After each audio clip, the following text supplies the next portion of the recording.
There are nearly 2,000 international students attending schools in our region. What's their experience like here in the U.S.? We'll be talking with 4 of them next on Lakeshore Focus. Stay with us. Programming is supported by NIPSCO. Today's young minds are constantly reimagining what our world will be like tomorrow. That's why NIPSCO is upgrading its infrastructure now, so we're ready for whatever comes next. More information at nipsco.com/future.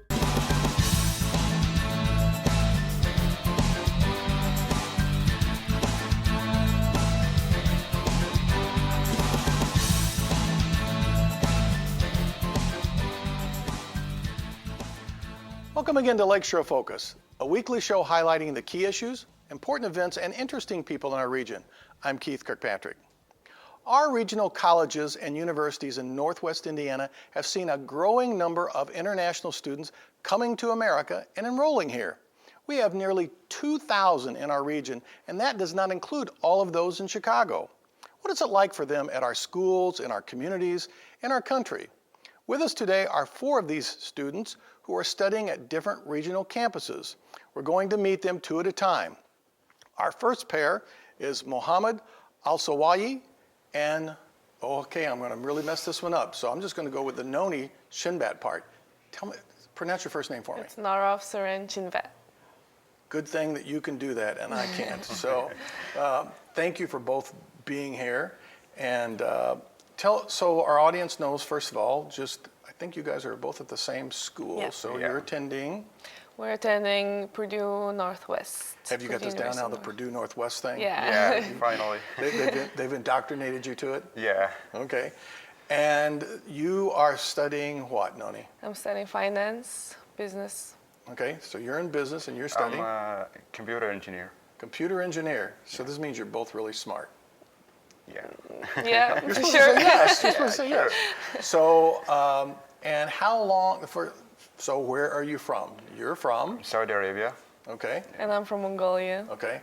So I think everybody knows where Saudi Arabia is. Do you think everybody knows where Mongolia is? That's a funny story. When I say I'm from Mongolia, everyone thinks it's like an unknown country or a part of China, but it's between Russia and China. So there's Mongolia right here. It's a pretty big country if you look. People in this country do the same thing. You know, I live in this thing that they hold their hands up and all the maps and everything too. So I actually know where it's at. So that's good. 'cause I've had some students from Mongolia and they were terrific. So how long have you been here? This is my 6th year. I'll be graduating soon, so. So you've been here a long time. Yeah. Okay. Do you get to go home much? Probably like every other vacation. Like if I go summer, I don't go Christmas. If I go the Christmas, I don't go the next summer. So once a year? Once a year. Perhaps? Yeah. So how long have you been here, Noni? This is also my 6th academic year. So I just went home last summer. Are you in graduate school then, or are you doing undergrad? No, I'm doing undergrad, but I went to 2 years of high school here. Oh, okay. And, I'm an undergrad. and you're an undergraduate. Yeah. Okay. How old are you? 21. I just turned 26. 26. All right. So, can you think back to what it was like when you first came here? Now, had you been here before? No. So you came here for the first time 6 years ago. You did too. Yeah, it was right? my first So you'd time. never been to the United States at all. Nope. Can you remember back what that experience was like when you first showed up here? Before I was coming here, our imagination is like party, or like high schools always have parties, or everywhere looked like Chicago, like the city. But I was wrong. I came here and I landed, and then I went to Cherville, to my aunt's house, and I was driving through the streets, and I was like, oh, this is the countryside. Oh. So it was kind of like a, shock? yeah. It was just a was what they call it? different. Culture shock, right? Yeah, it was different. So were there the parties all the time, like you thought? No. And there weren't all these parties. Not always parties. So what was your experience like when you first came? When I first came, my expectations were very high because I only saw United States or America in the movies or Hollywood movies. So you know how do they picture the United States, but it's not all over the United States the same. So when I got here, I was shocked a little bit, but I get used to it. I'm glad to be here because if I were in the city, I'm not sure if I'm gonna succeed. So what was your impression from the movies? I mean, what did you expect? You know, Noni said she kind of expected, you know, all these high school parties and all these kids partying and everything looking like the city. What did you think it would look like? Like I was thinking like tall buildings everywhere, people walking the streets all the time, and it's different than what I found here. Did you think that you were going to see gunfights in the street and explosions and No, cars? not and all that stuff? part, but like. That's what's the in our movies, right? Yeah, I mean the social life, like it was totally different. Yeah. So has there been? How have you felt your kind of integration into being in the United States has been? Has it been a positive experience? Been a difficult experience? What's it been like for you to kind of adjust to being here? It was a positive experience with some difficulties. There was like a language barrier, and when I first came here, I knew English, but I never like spoke English to Americans this much. So for me, it was kind of hard to understand and hard to speak, but I got used to it. And the environment is pretty nice. So it was a positive experience with a lot of opportunities here. How about you? How about your integration into this? It was the same, like positive, difficult experience. I'll give you like a small example. Like in Arabic language, it's kind of heavy language. Like with some letters, we pronounce them heavily. For example, water, it's water. So when I go to the restaurant, I want some water. He said, "What? What do you want?" So you've picked up some of this adjustment, yeah, right? Yeah, sure. How do you feel if people are talking to you and they just, you can tell they're really struggling to understand you and they look a little irritated? Does that happen? Yeah, It happens all the time. All the time? All the time. So how do you feel when that happens? I feel, okay, I have to say that different. Yeah. Do they seem to adjust to that a little bit? Yeah, They see you're trying? Most of the time they give us the correct pronunciation, so. So they help. They help. How about you? Do you get that too? Yeah, not as much now because I'm kind of used to the English language. But before when I first came here, it was kind of difficult. And when they looked at me weird, I get irritated for them not understanding me. So it was really different. What are your plans down the road? Where do you see yourself kind of after you finish school? After I finish school, I'm planning to go back to get a job, then start a life back home. So. Okay. Yeah. So some Americans seem to be a little afraid that people like you are going to come over here and stay, right? Yeah. But you want to go home and practice what you learned. How about you? It's a mystery. I want to go places. If I find a job here, I want to stay here. If I find a job in a different place, I would rather travel. But my main goal is, after a few years of experience, I want to go to law school and pursue a law degree. Okay. Are you hoping to stay in America long term? It's not my priority to stay, but for education, I want to stay here. But for job experience, I want to travel around and see different cultures. We're getting kind of to the end of this little segment, but just what's something that you still want to do that you haven't had a chance to do yet being here? Probably I'll try skydiving. Skydiving? Yeah. You can't skydive back home? We don't have skydiving in Saudi Arabia for the meantime, so. Okay, so Yeah. that's a good. But we have it like in Dubai, but it's not. It's gonna be like a different experience. Okay. How about you? Something you I want want to to do? travel through the States. I've been here for 6 years, and I've only been to like 5, 6 states. So I want to travel around and before I leave. What's the most interesting place that you want to go to? What's the place I want to go to? Las Vegas and Miami. Las Vegas and Miami. Where do you want to go? Is there some places you still want to go to? Maybe Denver, because I've been through California, Vegas, and Florida, so I've been here and there. So, how does your family adjust to how often do you get to go home? In 6 years, I went home 2 times. 2 times. Yeah. do they say you've really changed? Yeah, I think like communication part that they say, oh, you're like I've been here for 6 years, so I speak English all the time, and when I try to speak Mongolian, I like have some trouble also. So they're like, "Come on, talk." But So yeah. say something in Mongolian to us, like what you did last night. Just say something. Өчигдөр би найзуудтайгаа хооллсон. Тэгээд хооллсныхаа дараа би зурагт үзээ жоохон ажил хийсэн. I like listening to other languages. I think it's pretty cool. And so how do you sound naturally when you're back home? Tell me what you did last night. أمس جيت البيت وأكلت بيتزا ونمت وصحيت بدري وجيت هنا. I recognize pizza, so that's good. Yeah. So that's one thing everybody likes when they come to America, pizza, right? Pizza. Okay. Thanks for being on the show and for sharing these thoughts. Really appreciate it a lot. Thank No you. problem. Thank you. We'll be back after these messages with two more students, one from Nigeria and the other from Venezuela. Stay with us.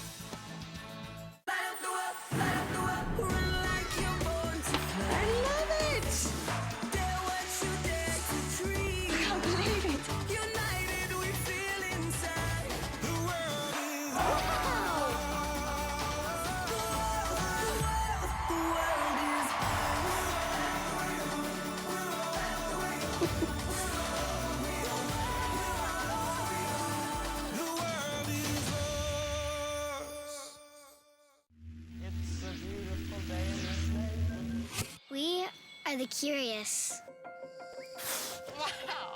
The adventurous. Those venturing out for the first time. And those who've never lost our sense of wonder. You seeing this? We are the hungry, The strong. I must be the greatest. the joyful, A happy little cloud. We believe there is always more we can uncover. More we can explore. We believe in the capacity for goodness and the potential for greatness. The torch has been passed to a new generation of Americans. PBS. PBS. PBS. Be more. Welcome back to Lakeshore Focus. We are continuing our conversation with several international students who attend our regional universities. Our second pairing include Brian Contreras, who is from Venezuela, and Oluwatosin Adesina. Did I get it right? Good. Close enough. Close enough. Good. Pronounce your last name for me. Additional. Adesino. It's pronounced with an SH, but spelled with SI. Okay. So- And you are from Nigeria. Nigeria, so we got different sides of the world. Southern Hemisphere people, though, right? Yeah. So you're both on the south side of things. So you go to Calumet College, right?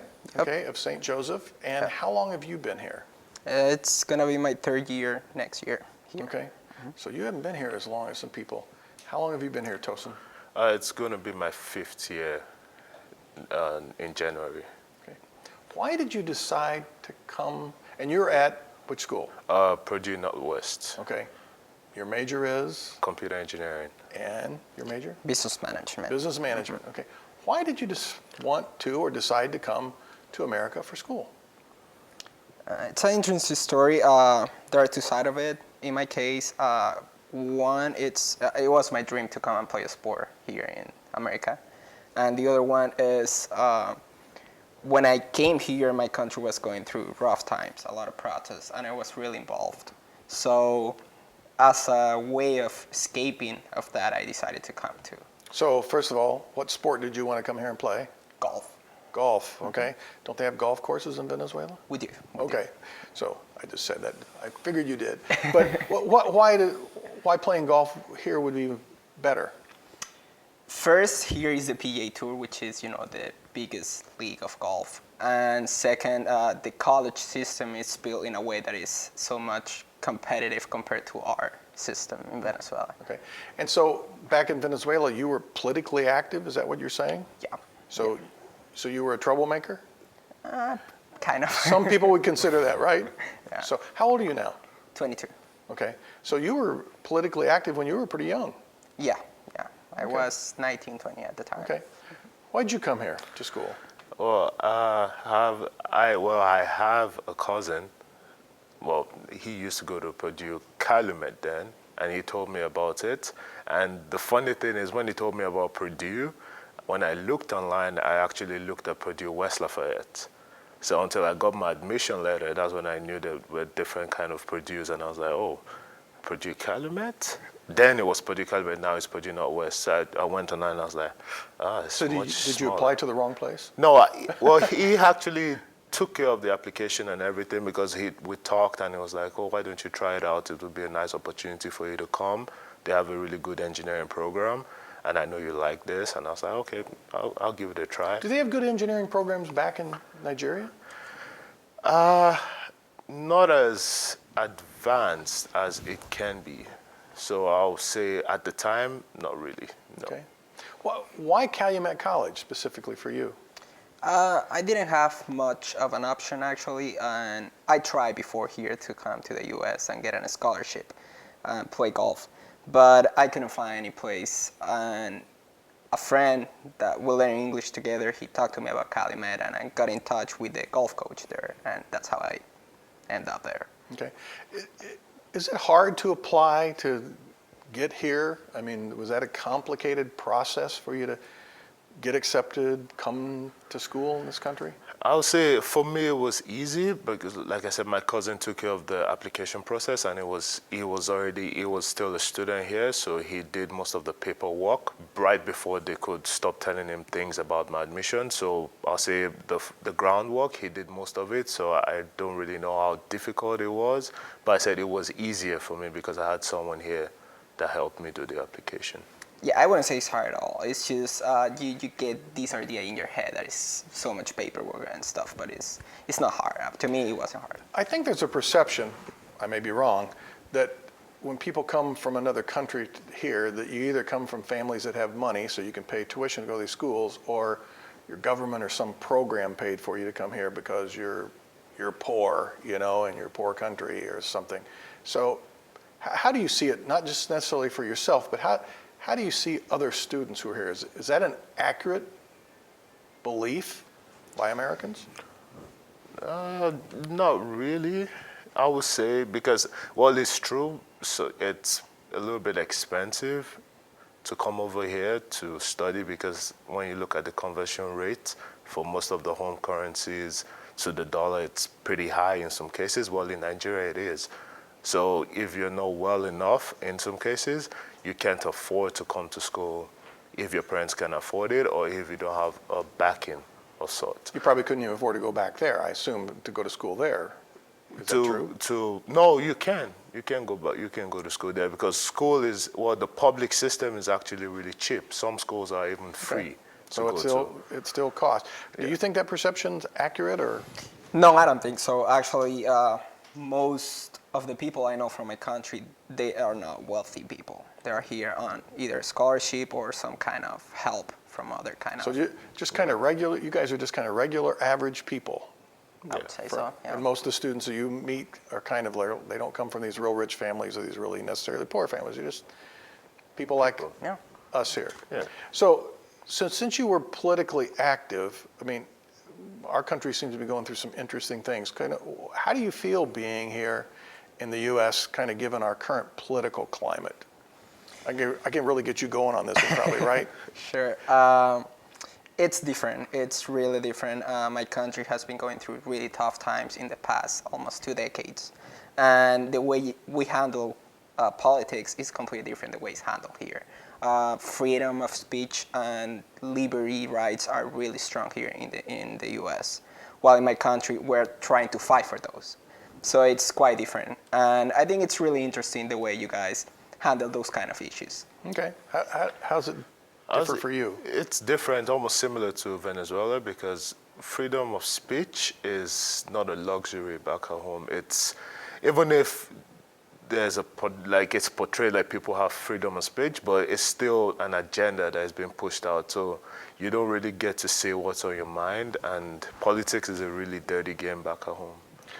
Seemed like it was a pretty dirty game in our past election, but do you feel welcome in this country at this point? I mean, just kind of given political climate, do you feel welcome here? You know, it's hard to answer that type of questions, and given my political background, I would say yes. I feel we are welcome here, and even with this recent election, I don't have any problem with what's been said at all. Yeah, I still feel welcome in America. How do you find the people here? Just generally, what's your experience with just Americans? If you had to describe, if you go home, they say, what are Americans like? What are Americans like? You know, before I thought they were cool, but I now changed that completely. Some people here, Americans, are really welcoming and really, you know, friendly and social. You know, they're really want to make you feel like home here. So I will say they're really friendly. What do you say when you go home and they say, what's it like over there, Tosin? I say it depends on what part. People from the South have a different way of greeting. I think they're more warm when they greet you, like they give you hugs, they call you baby. Do you like that baby part thing? Yeah, I do. I like baby.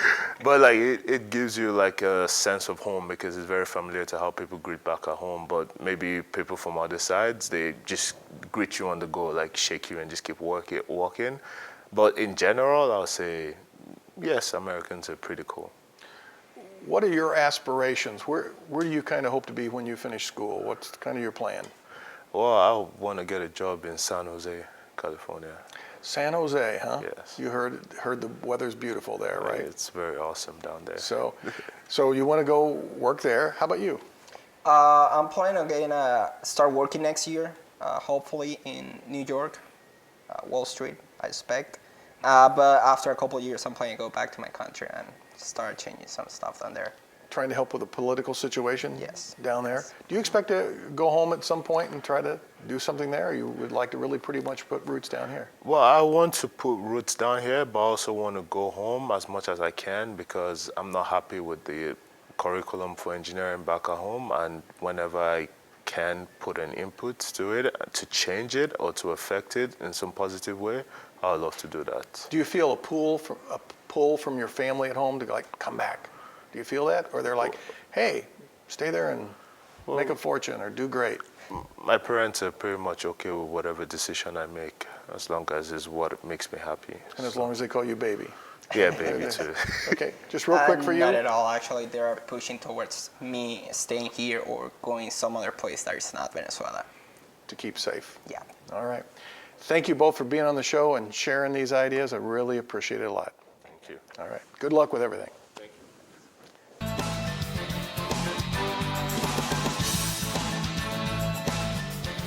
Imagine a group of people sitting in a meeting or classroom and two people who are definitely from outside the country walk into the room.